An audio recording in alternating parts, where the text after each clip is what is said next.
Hello दोस्तों, स्वागत है आपका हमारे चैनल ग्लोबल टॉकीज के अंदर। और आज हम बात करने वाले हैं भारत के स्वदेशी हथियारों के बारे में, जो दुनिया के सबसे बेस्ट हथियारों में काउंट जिनकी होती है।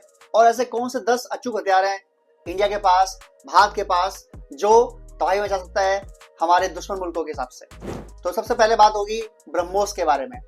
दुनिया की सबसे टॉप मोस्ट जो घातक मिसाइलें हैं उनमें से एक मिसाइल है, इसका नाम है ब्रह्मोस। ये रशिया और इंडिया ने मिलकर बनाया है और इसका नाम भी रशिया और इंडिया की नदियों के नाम पर पड़ा हुआ है। ये जो मिसाइल है, इसकी खासियत बात क्या है कि ये मैक 3 की स्पीड से भी ज्यादा स्पीड चलती है। और आज की डेट में इसके तीनों वर्जन अवेलेबल हैं, चाहे वो जमीन से मारने का हो, चाहे हवा से मारने का हो, और चाहे नौसेना से मारने का हो या शिप से मारने का हो। इस मिसाइल की जो रेंज है वो है 450 से 600 किलोमीटर आज की डेट में। लेकिन जब इसे लगाते हैं फाइटर प्लेन के ऊपर तो इसकी रेंज कई गुना बढ़ जाती है। और हमारा टारगेट जो साइंटिस्ट बना रहे हैं इसका, वो है 1000 किलोमीटर तक इसकी रेंज बनाने की। यानी अगर हम चाहें तो इंडिया से बैठे बैठे पाकिस्तान के किसी भी हिस्से में इसको मार के वहां पे दिक्कत कर सकते हैं। और ये एक ऐसी मिसाइल है जिसको कोई भी डिफेंस सिस्टम अब तक रोकने में नाकामयाब है। दूसरी जो हथियार है जिसके बारे में बात करेंगे वो है अर्जुन टैंक।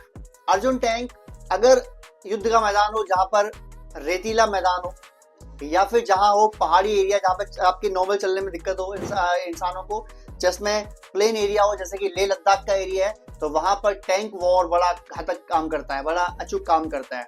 इंडिया का सबसे मेन टैंक है अर्जुन टैंक। ये भी रशिया और इंडिया ने मिलकर बनाया है। और इसकी जो मेन चीज है वो है 120 मिलीमीटर की इसकी गन है और एंटी एयरक्राफ्ट गन है। इसकी जो सबसे खास बात है वो है उन्नत, सटीक, एकदम अचूक हथियार। यानी कि जहां मारना है वहां लगेगा। सटीकता इसकी एकदम टॉप क्लास है, टॉप नॉच है। अब बात करते हैं भारत के तीसरे स्वदेशी हथियार के बारे में, या अग्नि मिसाइल श्रृंखला के बारे में। ये अग्नि मिसाइल श्रृंखला क्या है? बेसिकली ये आईसीबीएम की स्टार्टिंग थी, जिसमें अग्नि 1 से लेकर आज की डेट में अग्नि 5 तक का टेस्ट हो चुका है और सक्सेसफुल टेस्ट हुआ है। बहुत लोगों का मानना है कि जो अग्नि 5 है, जो इंडिया क्लेम करता है कि इसकी रेंज है 5000 किलोमीटर तक, यानी चाइना का हर हिस्सा हमारी रेंज में आता है अग्नि 5 से, अग्नि 4 से भी आता है। लेकिन जो बहुत जो एक्सपर्ट्स हैं, चाइनीज, यूरोपियन, वो कहते हैं कि इसकी जो रेंज है वो तकरीबन 8000 किलोमीटर तक है। यानी अगर हम चाहें तो हम यूरोप तक मार सकते हैं इसी मिसाइल से। और ये बहुत ही बेहतरीन मिसाइल है, इसकी कोई जवाबी वो नहीं है किसी के पास। और इसकी काउंटिंग होती है दुनिया के टॉप मोस्ट आईसीबीएम मिसाइल्स में से। इसके बाद बात करेंगे हम कैसे भूल सकते हैं हमारे आईएनएस विक्रांत को। और जो ये युद्ध पोत है हमारा, इसके अंदर 30 फाइटर प्लेन रखने की जगह है और ये पूरे समुद्र के एरिया को कंट्रोल करता है एक तरीके से। युद्धपोत वो होता है जो चलता फुरता एक तरीके से बवंडर होता है, जहां ये चल खड़ा हो जाएगा वहां सारी चीजों को कवर करेगा, ये मारेगा। तो विक्रांत हमारे पास है एक पास, और एक और हमारे पास बन चुका है जो मैंने अभी हाल में लॉन्च कर दिया है। तो 2 हम ऑलरेडी युद्धपोत बना चुके हैं अपने, और इनकी जो कैपेसिटी है उससे चाइना पाकिस्तान में काफी दिक्कत है। हमें अपनी इंडिया कवर करने के लिए 2 काफी हैं, but we are also making third one, तीसरा भी बना रहे हैं इसके बाद। अब बात करें, हम हवा से शुरू किए थे, हम जमीन की बात करने की, मिसाइल की बात की हमने पानी की बात की, युद्धपोत की, और अब बात होगी फाइटर प्लेन की। तेजस, जो इंडिया का अपना फाइटर प्लेन है, तेजस MK1 लॉन्च हो चुका है, तेजस MK1A भी लॉन्च हो चुका है और ऑलरेडी सेना में शामिल भी हो चुका है वायुसेना में। अब हम तेजस MK2 के बारे में, मार्क 2 वर्जन के बारे में बात कर रहे हैं, जो कैपेसिटी वाइज राफेल के बराबर होगा। अभी जो हमारे वायुसेना चीफ है उन्होंने कहा है कि जो तेजस MK2 होगा हमारा, हालांकि उन्होंने ये भी कहा कि दुख है मुझे कि 6 साल लेट चल रहा है ये, बट ये जब आ जाएगा तो जो आज का हमारा राफेल है जो हमने फ्रांस से परचेस किया है, ऑलमोस्ट सेम क्वालिटी का होगा। कुछ जगह उससे बेहतर होगा, कुछ जगह हल्का सा कम होगा, लेकिन वो क्वालिटी होल्ड करेगा। तो तेजस हमारा बिल्कुल टॉप क्लास हथियार है जो हम बना रहे हैं अपने लिए। इसके बाद आता है Pinaka multi barrel rocket launcher. और पिनाका इतना घातक है, इतना फास्ट है कि इसकी रेंज है 25 किलोमीटर से 75 किलोमीटर के बीच में। और कितना घातक है, कितनी जल्दी लॉन्च करता है, इसका इससे मालूम पड़ता है कि जो आर्मेनिया है उसने हमारा Pinaka multi role rocket system जो है उसको परचेस कर लिया है लड़ाई करने के लिए। और भी कई देश इसमें इंटरेस्टेड हैं, उसको चाहते हैं परचेस करना।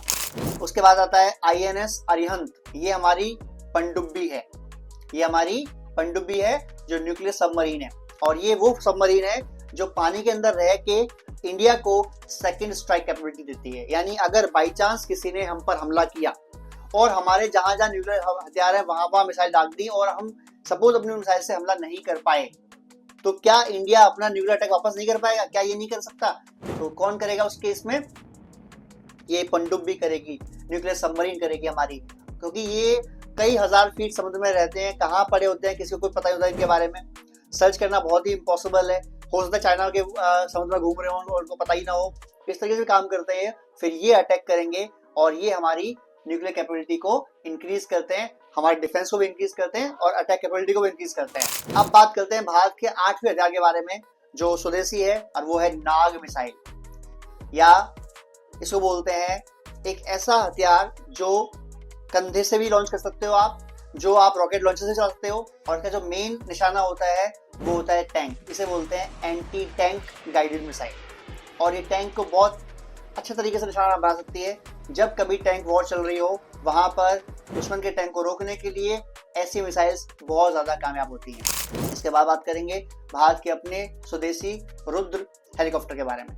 ये जो हेलीकॉप्टर है ये आधुनिक है काफी हद तक, और ये अटैक हेलीकॉप्टर है। और ये इतना अच्छा है कि कई लोग इसे जो अपाचे हेलीकॉप्टर है अमेरिका का, उसके बाद सेकंड नंबर के स्ट्राइक एबिलिटी मानते हैं इसको। इसकी रेंज बहुत अच्छी है।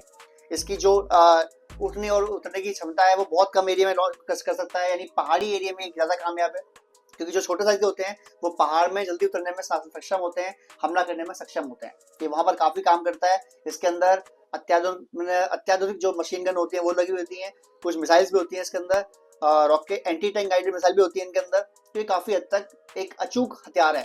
इसके बाद है आकाश मिसाइल प्रणाली। ये हवा से सतह में मार करने वाली या हवा से हवा मार करने वाली मिसाइल सिस्टम है, और ये दुश्मनों को रोकने में काफी हद तक कामयाब है। ये डिफेंस सिस्टम के तौर पर काम हो रही है या काम करेगी। जो जैसे आप लोग पता होगा कि इंडिया ने ले रखा है S-400 रशिया का, तो वो लॉन्ग रेंज मिसाइल्स के लिए है। लेकिन अगर छोटी रेंज मिसाइलों को या कम डिफेंस कराना हो आपको, तो वहां पर आप आकाश को यूज कर सकते हो। और आकाश इतनी अच्छी मिसाइल सिस्टम है कि इसको जो आयरन डोम है इजराइल का मिसाइल डिफेंस सिस्टम, जो सुना होगा आप लोगों ने, काफी न्यूज में रहता है, उससे कंपेयर करते हैं। और अर्मेनिया ने इसके लिए भी ऑर्डर दिए हैं। यानी अर्मेनिया पिनाका जो हमारा मल्टी रॉकेट लॉन्चर है वो, और हमारा आकाश डिफेंस सिस्टम प्रणाली, इसको दोनों के लिए इंटरेस्टेड है। और हमने आपको जो 10 बताए हैं इंडिया के बने हुए खुद की चीजें, ये हम सब ला रहे हैं डिफेंस एक्सपोर्ट के लिए। हम चाहते हैं डिफेंस एक्सपोर्ट में काम करना, हम चाहते हैं डिफेंस बाजार को अपनाना, और काफी सारी चीजें जैसे कि ब्रह्मोस मिसाइल को लेने के लिए फिलीपींस को हमने पहल दिया है। हमने बताया अभी आपको आकाश मिसाइल डिफेंस सिस्टम, और ये आपका जो पिनाका है इसको अर्मेनिया ने ऑलरेडी ऑर्डर कर दिया है। तेजस के लिए बहुत लोग इंटरेस्टेड हैं, बट तेजस हमारे लिए हमने ही खुद इतने ऑर्डर कर रखे हैं जो भी HAL बना नहीं पा रहा। बहुत जल्दी जब इसकी स्पीड बढ़ जाएगी बनाने की, तो ये भी आप देखेंगे कि बहुत सारे देश तेजस को परचेस कर रहे होंगे। ये लाइट कॉम्बैट एयरक्राफ्ट है जो बहुत फास्ट है, छोटा है और सस्ता भी है। आपको कैसा लगा दोस्तों ये वीडियो? यही जानकारी देखने के लिए जुड़े रहिए हमारे साथ, कमेंट कीजिए, शेयर कीजिए, सब्सक्राइब कीजिए। जय हिंद।